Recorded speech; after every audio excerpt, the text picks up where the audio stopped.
Good morning students, मैं assistant professor Gurtej Kaur. अज का साडा टॉपिक है लिपि ते गुरमुखी लिपि। लिपि ते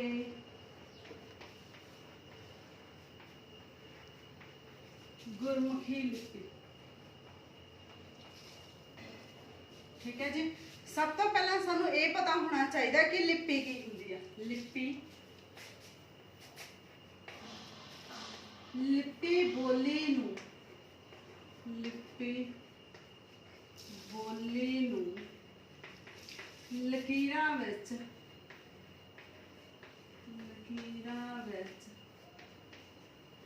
चित्रत करन दी कला है। चित्रत करन दी कला है। ये मनुखी मूँह विचों निकले, ये मनुखी मूँह विचों निकले बोलां चित्रां नूं चिन्हां विच लिखण दी विधि है। चिन्हां विच लिखण दी विधि है।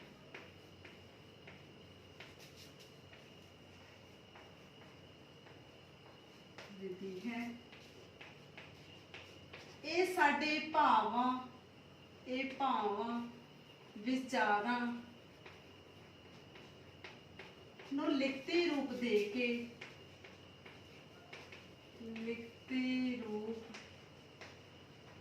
के सदा लई जिउंदियां रखदी है। सदैवी जिउंदियां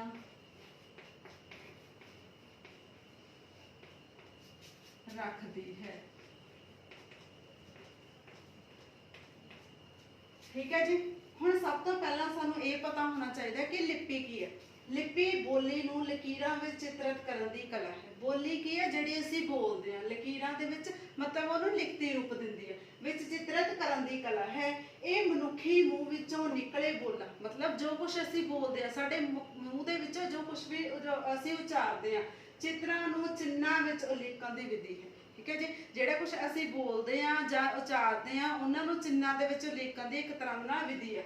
ये साडे भावां साडे विचारां नूं लिखती रूप दे के सदैविआं लई जिउंदिआं रखदी है। ठीक है जी। ते इह इसलिए साडे मनुखी सभ्यता दे विकास विच बहुत ज़्यादा हिस्सा पाया। ठीक है। नैक्सट असीं गल करदे हां बोली दा संबंध। बोली दा संबंध। ठीक है जी। लिपि बोली दा पहरावा है। बोली दा पहरावा है। ये बोली नूं लिखती रूप प्रदान करती है। लिखती रूप प्रदान करती है।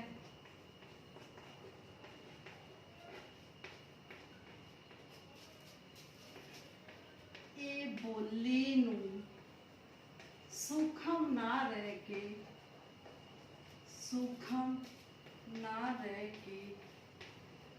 साकार करती है।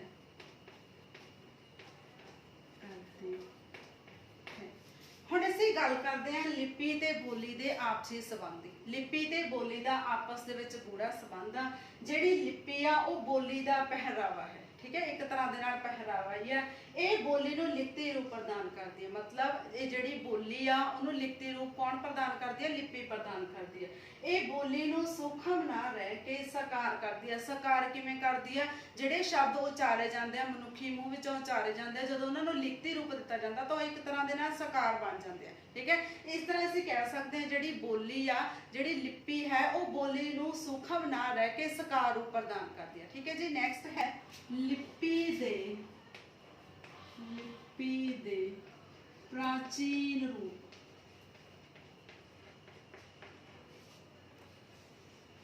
हुण असीं लिपि दे प्राचीन रूपां दी गल करदे हां। किहड़े किहड़े ने? लिपि। सब तो पहला है सूत्र लिपि, ठीक है जी। सेकंड है गंध लिपि,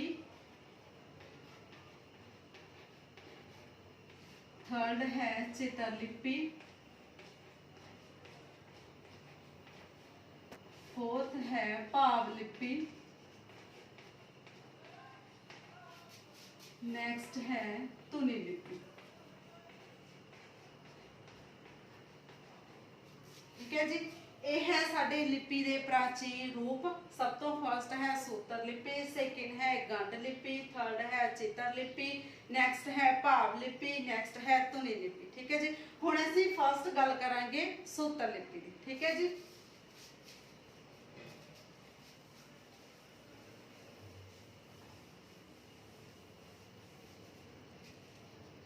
फर्स्ट है सूत्र लिपि।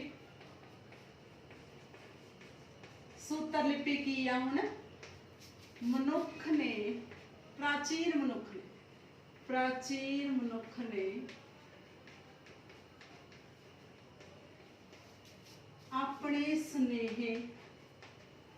अपने सुनेहे दूजियां तक पहुंचाउण लई,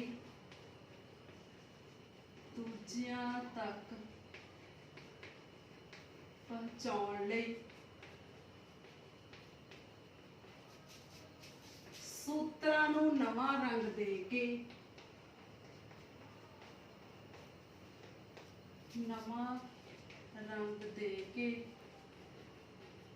एक नवी लिपि दी काड कड्डी,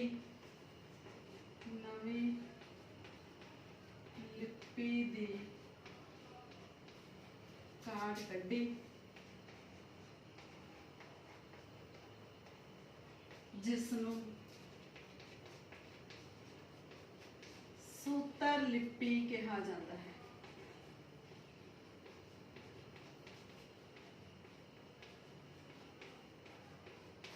ठीक है जी, यह है सूत्र लिपि। प्राचीन मनुख ने, प्राचीन मनुख जिहड़े पुराने समय दे विच सी, अपने सुनेहे दूजियां तक पहुंचाउण लई, मतलब उदों कोई सुनेहे दा भेजण दा कोई साधन नहीं सी, कोई भी मतलब जिहड़ा इलैक्ट्रॉनिक मशीन नहीं सी जां मोबाइल नहीं सी, कुछ भी नहीं सी, तां उन्हां ने अपने सुनेहे दूजियां तक पहुंचाउण दे लई सूत्रां नूं एक नवां रंग दे के एक नवीं लिपि दी काड कड्ढी, जिस नूं सूत्र लिपि कहा जाता है। ठीक है जी, नैक्सट है सेकंड गंध लिपि।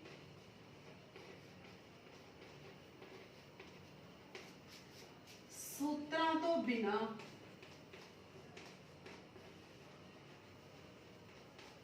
रस्सियां ते बिरछां दियां छिल्लां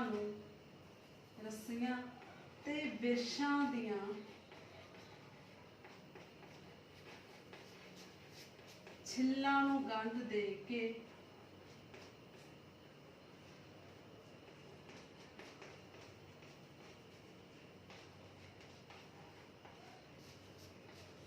एक लिपि दी काड कड्ढी, जिसनूं गंध लिपि कहा जाता।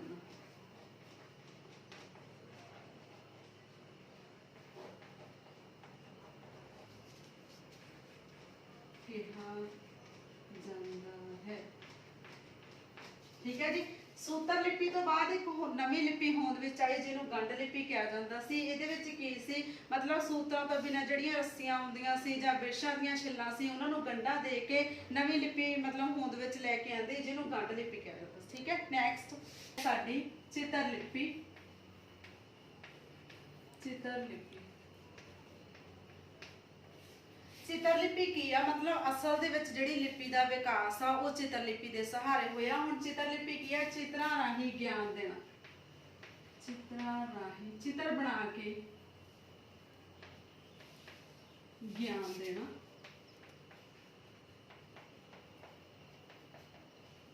ठीक है जी, हुण चित्र लिपि जदों होंद विच आई तां उहदे राही जिहड़ा प्राचीन मनुख सी उहनूं चित्रां राही चित्र बना के ज्ञान दिता जाता से। ठीक है जी, जिहदे नाल चित्र लिपि होंद विच आई।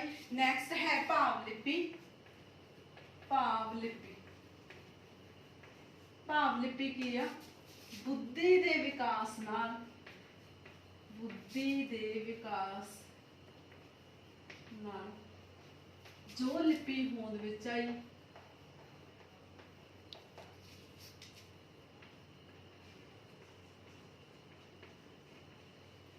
उसनों भाव लिपि कहा जाता, उसनों भाव लिपि कहा जाता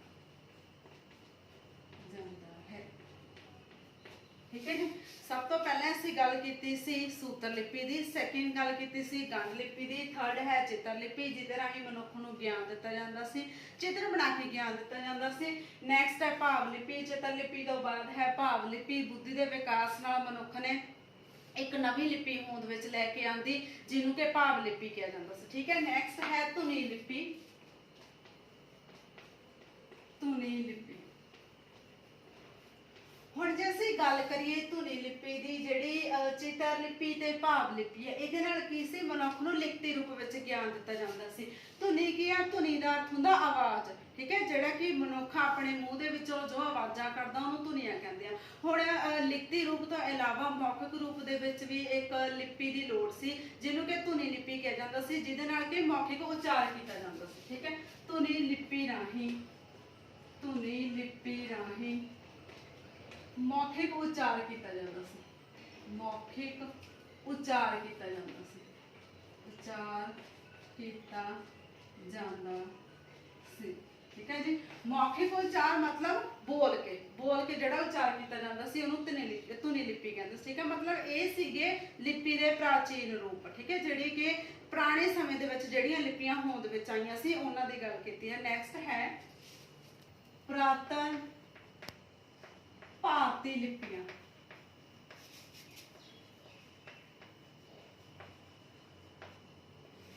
हुण असीं गल करते हैं पुरातन समय दे विच किहड़ियां लिपियां होंद विच आईयां। इहदे विच दो लिपियां ने। सब तो पहला है ब्रह्मी लिपि, सेकेंड है खरोष्ठी लिपि। ठीक है जी। जिहड़ी ब्रह्मी लिपि आ वो सब तो प्राचीन लिपि आ। ठीक है जी। जिहड़ी कि खब्बे तो सज्जे लिखी जाती है, खब्बे तो सज्जे वाल। जिहड़ी खरोष्ठी लिपि सी ये सज्जे तो खब्बे वाल, सज्जे तो खब्बे वाल। ठीक है जी। जिहड़ी ब्रह्मी लिपि सी ये हुण तक लगातार विकास करती आ रही है। जिहड़ी खरोष्ठी लिपि सी इहदा तीजी सदी दे विच अंत हो गया सी। ठीक है। ब्रह्मी लिपि तो होंद विच आई कुटल लिपि, कुटल लिपि तो होंद विच आई शारदा लिपि। ठीक है जी। ब्रह्मी लिपि तो दो शैलियां होंद विच आईयां जिन्हों के फर्स्ट कहा जाता सी उत्तरी शैली, सेकेंड है दक्षिणी शैली।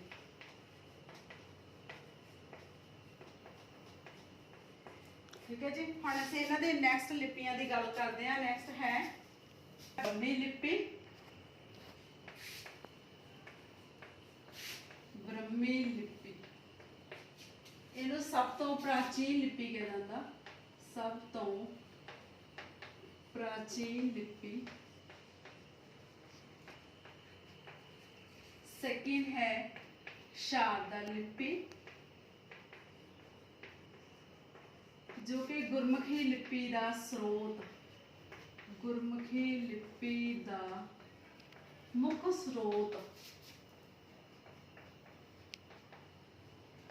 शारदा लिपि आ। नैक्सट है टाकरी लिपि, गुरमुखी दे 15 अखर टाकरी लिपि दे नाल मिलदे जुलदे। ठीक है जी। गुरमुखी दे 15 अखर टाकरी लिपि नाल मिलदे जुलदे हैं। ठीक है जी। नैक्सट है लंडे ते महाजन लिपि, लंडे ते महाजन। ठीक है जी। ਹੁਣ ਜਿਹੜੀ ਸ਼ਾਰਦਾ ਤੇ ਟਾਕਰੀ ਆ ਇਹਨਾਂ ਦੇ ਵਿੱਚ ਜੋ ਵੀ ਇਹਦੇ ਅੱਖਰ ਮਿਲਦੇ ਨੇ ਉਹ ਗੁਰਮੁਖੀ ਦੇ ਵਿੱਚ ਮਿਲਦੇ ਨੇ। ਹੁਣ ਜਿਹੜੇ ਅੱਖਰ ਇਹਨਾਂ ਦੇ ਵਿੱਚ ਨਹੀਂ ਮਿਲਦੇ ਉਹ ਲੰਡੇ ਤੇ ਮਹਾਜਨ ਦੇ ਵਿੱਚ ਮਿਲਦੇ ਆ। ਠੀਕ ਹੈ, ਇਹਦੇ ਵਿੱਚ ਅਸੀਂ ਲਿਖਾਂਗੇ ਸ਼ਾਰਦਾ ਤੇ ਟਾਕਰੀ ਲਿਪੀ ਤੋਂ ਬਿਨਾ, ਸ਼ਾਰਦਾ ਤੇ ਟਾਕਰੀ ਤੋਂ ਬਿਨਾ ਬਾਕੀ ਅੱਖਰ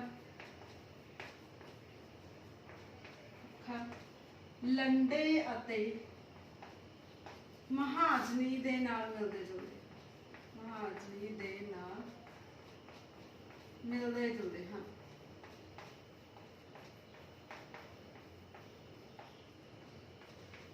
ठीक है जी, नेक्स्ट है गुरमुखी लिपि दी। गुरमुखी लिपि, गुरमुखी की है गुरु दे मुख तो उचारे, गुरु दे मुख तो उचारे। ठीक है जी, ਹੁਣ ਅਸੀਂ ਗੁਰਮੁਖੀ ਲਿਪੀ ਦੀ ਗੱਲ ਕਰਦੇ ਹਾਂ। ਜਿਹੜੀ ਗੁਰਮੁਖੀ ਲਿਪੀ ਆ ਮੰਨਿਆ ਜਾਂਦਾ ਕਿ ਉਹ ਗੁਰੂ ਦੇ ਮੁਖ ਤੋਂ ਉਚਾਰੀ ਗਈ ਲਿਪੀ ਹੈ। ਠੀਕ ਹੈ, ਪਰ ਕਈ ਵਿਦਵਾਨ ਇਸ ਵਿਚਾਰ ਦੇ ਨਾਲ ਸਹਿਮਤ ਨਹੀਂ ਹੈਗੇ। ਉਹਨਾਂ ਦਾ ਮੰਨਣਾ ਹੈ ਕਿ ਜਿਹੜੀ ਗੁਰਮੁਖੀ ਲਿਪੀ ਆ ਉਹ ਇੱਕ ਪ੍ਰਾਚੀਨ ਲਿਪੀ ਆ। ਪ੍ਰਾਚੀਨ ਲਿਪੀ ਆ ਮਤਲਬ ਗੁਰੂਆਂ ਤੋਂ ਪਹਿਲਾਂ ਹੋਂਦ ਵਿੱਚ ਆਈ ਆ। ਠੀਕ ਹੈ ਜੀ, ਇਸ ਬਾਰੇ ਵਿਦਵਾਨਾਂ ਦੇ ਕਈ ਮਤਭੇਦ ਆ। ਹੁਣ ਅਸੀਂ ਗੱਲ ਕਰਦੇ ਹਾਂ, ਸਭ ਤੋਂ ਪਹਿਲਾਂ ਵਿਦਵਾਨ ਕੀ ਮੰਨਦੇ ਆ ਵੀ ਜਿਹੜੀ ਗੁਰਮੁਖੀ ਲਿਪੀ ਹੈ, ਗੁਰਮੁਖੀ ਲਿਪੀ ਨੂੰ श्री गुरु अंगद देव जी ने बनाया।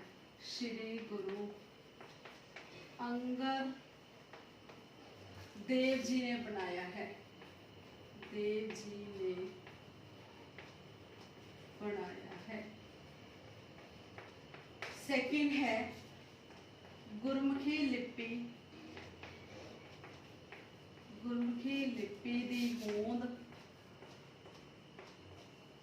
बाबा श्री चंद ने की। ठीक है जी, ਹੁਣ ਅਸੀਂ ਗੁਰਮੁਖੀ ਲਿਪੀ ਦੀ ਗੱਲ ਕਰਦੇ ਸੀ ਜਿਹਦੇ ਵਿੱਚ ਕਈ ਵਿਦਵਾਨ ਇਹ ਮੰਨਦੇ ਸੀ ਕਿ ਜਿਹੜੀ ਗੁਰਮੁਖੀ ਲਿਪੀ ਆ ਉਹਨੂੰ ਸ੍ਰੀ ਗੁਰੂ ਅੰਗਦ ਦੇਵ ਜੀ ਨੇ ਬਣਾਇਆ। ਠੀਕ ਹੈ ਜੀ, ਕਈ ਵਿਦਵਾਨ ਇਹ ਮੰਨ ਕੇ ਚੱਲਦੇ ਆ ਵੀ ਜਿਹੜੀ ਗੁਰਮੁਖੀ ਲਿਪੀ ਆ ਉਹਨੂੰ ਬਾਬਾ ਸ਼੍ਰੀ ਚੰਦ ਨੇ ਬਣਾਇਆ। ਮਤਲਬ ਇਹ ਮਤਭੇਦ ਉਦੋਂ ਖਤਮ ਹੋ ਜਾਂਦੇ ਆ ਜਦੋਂ ਸ੍ਰੀ ਗੁਰੂ ਗ੍ਰੰਥ ਸਾਹਿਬ ਜੀ ਦੇ ਵਿੱਚ ਸ੍ਰੀ ਗੁਰੂ ਨਾਨਕ ਦੇਵ ਜੀ ਦੀ ਜਿਹੜੀ ਬਾਣੀ ਆ ਉਹ ਪੱਟੀ ਸ਼ਾਮਲ ਆ। ਠੀਕ ਹੈ ਜੀ, ਇੱਥੋਂ ਹੀ ਮਤਭੇਦ ਖਤਮ ਹੋ ਜਾਂਦੇ ਆ ਵੀ ਜਿਹੜੀ ਇਹ ਲਿਪੀ ਆ ਇਹ ਗੁਰੂ ਨਾਨਕ ਦੇਵ ਜੀ ਨੇ ਬਣਾਈ ਹੋਈ ਆ ਤੇ ਇਸ ਲਿਪੀ ਦਾ ਜਿਹੜਾ ਮੌਖਿਕ ਰੂਪ ਦੇ ਵਿੱਚ ਉਚਾਰਨ ਵੀ ਕੀਤਾ ਹੋਇਆ। ठीक है जी, नेक्स्ट है गुरमुखी लिपि। गुरमुखी लिपि एक प्राचीन लिपि, एक प्राचीन लिपि। ठीक है जी, ਅਸੀਂ ਪਹਿਲਾਂ ਗੱਲ ਕੀਤੀ ਸੀ ਵੀ ਜਿਹੜੀ ਗੁਰਮੁਖੀ ਲਿਪੀ ਆ ਉਹਦੇ ਵਿੱਚ ਬਾਰੇ ਵਿਦਵਾਨਾਂ ਦੇ ਵਿੱਚ ਮਤਭੇਦ ਪਾਏ ਜਾਂਦੇ ਆ। ਠੀਕ ਹੈ, ਪਰ ਅਸਲ ਦੇ ਵਿੱਚ ਇਹ ਮੰਨਿਆ ਜਾਂਦਾ ਵੀ ਜਿਹੜੀ ਗੁਰਮੁਖੀ ਲਿਪੀ ਆ ਉਹ ਇੱਕ ਪ੍ਰਾਚੀਨ ਲਿਪੀ ਆ, ਪ੍ਰਾਚੀਨ ਸਮੇਂ ਤੋਂ ਹੀ ਹੋਂਦ ਦੇ ਵਿੱਚ ਆਈ ਹੋਈ ਆ। ਠੀਕ ਹੈ ਜੀ, ਇਹਨੂੰ ਗੁਰੂ ਸਾਹਿਬਾਨਾਂ ਨੇ ਨਹੀਂ ਬਣਾਇਆ। ਪਰ ਜੇ ਅਸੀਂ ਗੁਰੂ ਸਾਹਿਬਾਨਾਂ ਦੀ ਗੱਲ ਕਰੀਏ ਤਾਂ ਗੁਰਮੁਖੀ ਲਿਪੀ ਦੇ ਵਿੱਚ ਅਸੀਂ ਦੱਸ ਸਕਦੇ ਹਾਂ ਕਿ ਗੁਰੂ ਸਾਹਿਬਾਨਾਂ ਦੁਆਰਾ ਗੁਰਮੁਖੀ ਦੀ ਸੋਧ ਕਰਕੇ, ਦੁਬਾਰਾ ਲਿਪੀ ਦੀ ਸੋਧ ਕਰਕੇ, ਲਿਪੀ ਦੀ ਸੋਧ ਕਰਕੇ ਉਸਨੂੰ ਇਹ ਤਰਤੀਬ ਦੇ ਰੂਪ ਵਿੱਚ, ਉਸਨੂੰ ਤਰਤੀਬ ਰੂਪ ਦੇ ਕੇ ਗੁਰਮੁਖੀ ਲਿਪੀ ਦੀ ਹੋਂਦ ਹੋਈ। ਗੁਰਮੁਖੀ ਲਿਪੀ ਹੋਂਦ ਵਿੱਚ ਆਈ।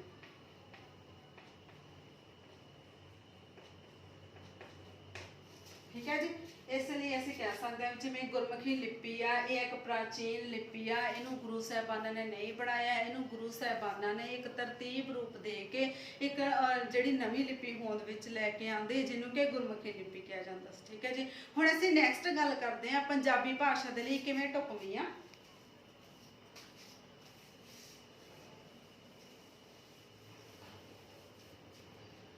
गुरमुखी लिपि, गुरमुखी लिपि पंजाबी भाषा लई, पंजाबी भाषा लई ढुकवीं है। ठीक है जी। हुण असीं गल करते हैं भी जिहड़ी गुरमुखी लिपि आ वो पंजाबी भाषा दे लई किवें ढुकवी, ठीक है। जे असीं पंजाबी भाषा की गल करिए तो पंजाबी भाषा नूं लिखण दे लई, पंजाबी भाषा नूं लिखती रूप देण दे लई जिन्हां चिन्हां दी लोड़ पई जां जिहड़ी लिपि दी लोड़ पई उहनूं गुरमुखी लिपि कहा जांदा सी, ठीक है। जिवें हुण इहदे विच असीं गल करिए सब तो पहला वर्ण, ठीक है। वर्ण तो बाद है अखर, अखरां तो बाद है वर्णमाला, वर्णमाला तो बाद आती है गुरमुखी लिपि, गुरमुखी लिपि, ठीक है जी। जे असीं वरंजा अखरां की गल करिए, वरंजा अखर की हुंदे आ जिहड़े कि शब्द असीं जिहड़ियां धुनियां मूँह दे विचों कढदे आ उन्हां धुनियां नूं चिन्हां दे रूप विच प्रगट करन दे लई वरंजा अखर वरते जांदे, ठीक है। जदों वरंजा अखरां नूं एक तरतीब दे रूप विच लिखिया जांदा तां उहनूं वर्णमाला कहंदे आ। वर्णमाला तो बाद जदों गुरु साहिबानां ने वर्णमाला दे राहीं पंजाबी भाषा दे राहीं एक लिखती रूप दिता जिन्हों कि गुरमुखी लिपि कहा जाता, ठीक है। इस तरह असीं अखीर विच कह सकते हैं भी जिहड़ी गुरमुखी लिपि आ ये एक प्राचीन लिपि आ जिन्हों गुरु साहिबानां ने नहीं बनाया, उन्होंने एक नवीं लिपि होंद विच लैके आंदी, मतलब इसे लिपि नूं एक तरतीब दे रूप विच पेश किया, ठीक है जी। Thank you.